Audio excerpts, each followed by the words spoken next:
G'day and welcome to Thunder Mountain Raceway, the day the mountain comes of age, with the Ace High tournament. There's been a lot going on since last time you've seen us. Some renovations of the track, some new features, and plenty of excitement. And let's just check out the competitors that will be taking on the mountain to see if they can reach the crown of Ace High champion.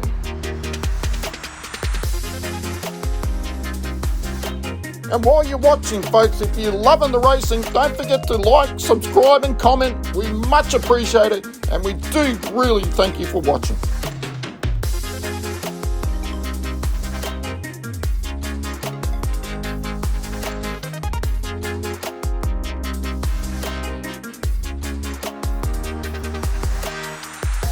So to kick off proceedings, we're in the seeding stage of this event.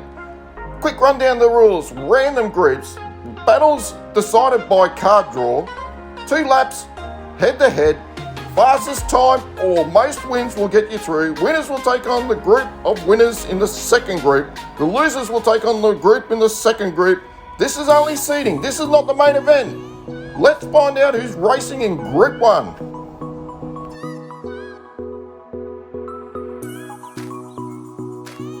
Here we go. Race 1, Battle 1. Let's get ready to rumble! In our first battle tonight, we have Ramirez.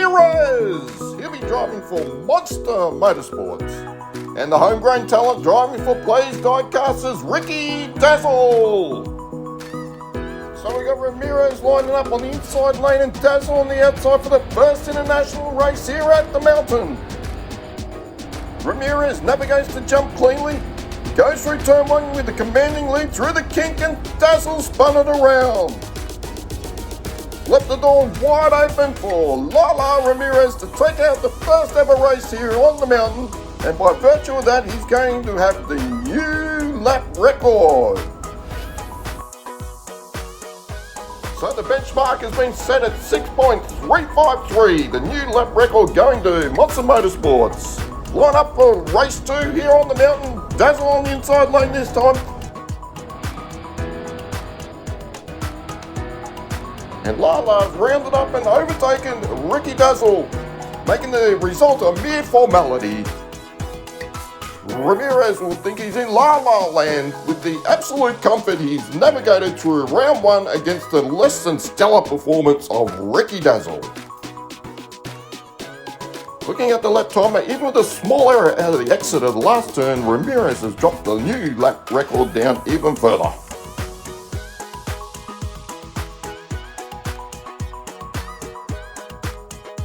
So by the luck of the draw, we seem to have a Trans-Tasman Anzac battle with Coffee Tart representing the Aussies and Bob Loblaw representing the Kiwis. Coming out of the stables of Cut Rock Racing is the Coffee Tart, and representing Chaos Canyon is Bob. I can assure you these two will not be worried about damage to paint or panel, and expect a fair bit of rubbing going on in this race. So it's pretty even going into turn 2. Coffee Tart just getting ahead. Bob has just lost touch a little bit, and Coffee Tart is driving away at the moment, going through the last turn, down the home straight with a close and hard finishing Bobby Loblaw.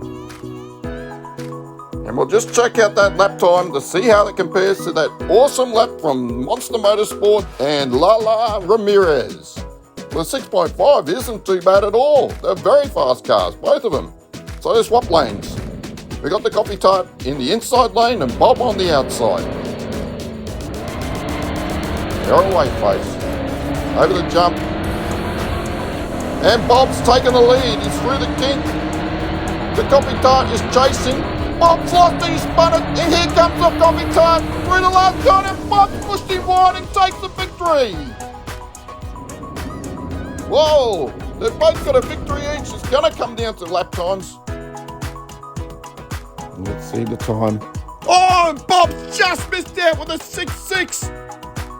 The Coffee Tart is going through on a 6.5. Oh, what a battle, folks. So we're already at battle 3.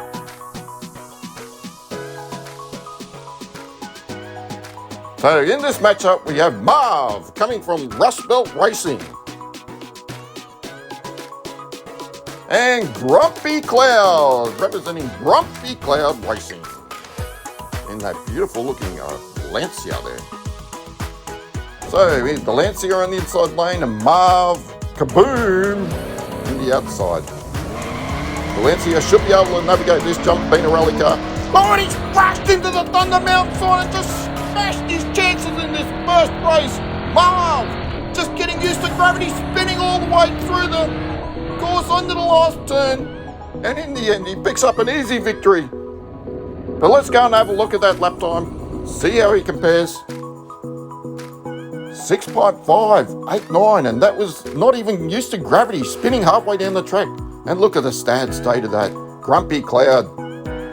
Look, he hit the sign, he wobbled the sign, he hit it that hard. But lucky enough, he's back.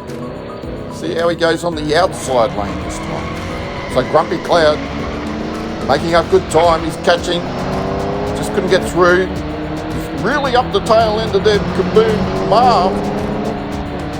Coming down the last, he's got a run, and he tips it on his roof and just hands victory to Marv from Rust Belt Racing.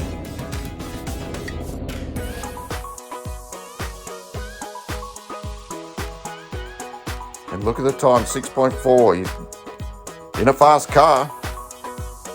It shows that Ramirez lap was by far the best on the track so far. So as we head into Battle 4, just like to point out, this is only a seeding event. If you do pick up a loss in this round, it's not over. It just makes your chances to get into the roster a little bit harder. But anyway, here we go. Numskull driving in the Lotus there from Numskull Racing. And he'll be taking on Slater from the Spirit of 64.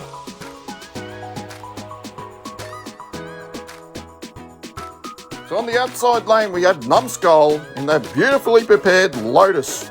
And lining up on the inside lane is Slater in the only pickup truck in the series.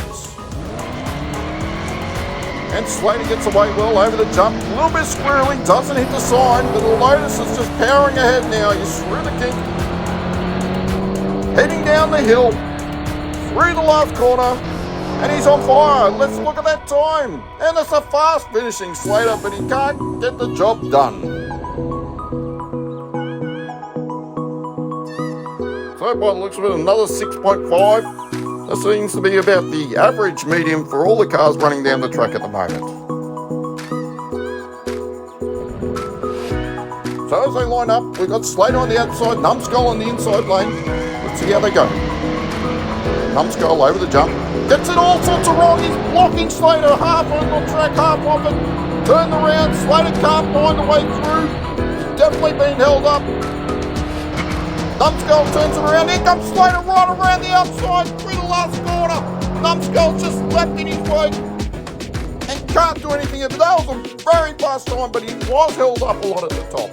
And he can't make up the time, so it's Numskull who is making the transition into the winners round. In the last battle of the night, we have Sam Hall driving the Ford Mustang Boss 302. He'll be matching up against Lone Star coming from the Live Young Diecast stable. And what a matchup we have to end tonight. We have Muscle versus Exotic. We've got Lone Star lining up on the inside lane, Sam Hall on the outside lane, waiting for the start. Lone Star over the jump, he's nailed it, holds his lead, blocking, puts Sam Hall into the ditch. So Lone Star has managed to keep going, and it's not going to be a very good time, but he will take the victory. Throws a little handbrake slide, goes across the line, and here comes Sam Hall. I thought he was gone. He did finish, but it's a very slow time by both drivers. So we've got Sam Hall on the inside, and he's off over the jump. Slow down, he's still got a lead though. Oh, and he's pulling away. This is a quick time. He might do this. And he tipped it over on his roof with victory in his sights, leaving the door open for Live Young Diecast representative Lone Star to take the victory, albeit with a very, very slow time. So Lone Star with a clean sweep going through to the winners group. So that'll do us for tonight, folks. That's Group 1 done and dusted. Winners and losers. We'll head on over to Group 2 next round. Figure out who's going to be in the winners group, who's going to be in the losers group. It's not over, it's only a seeding event. We don't have to worry, all these cars will still have their chance to get through onto the roster, but it's going to be a lot harder, of course, if you're in the loser group.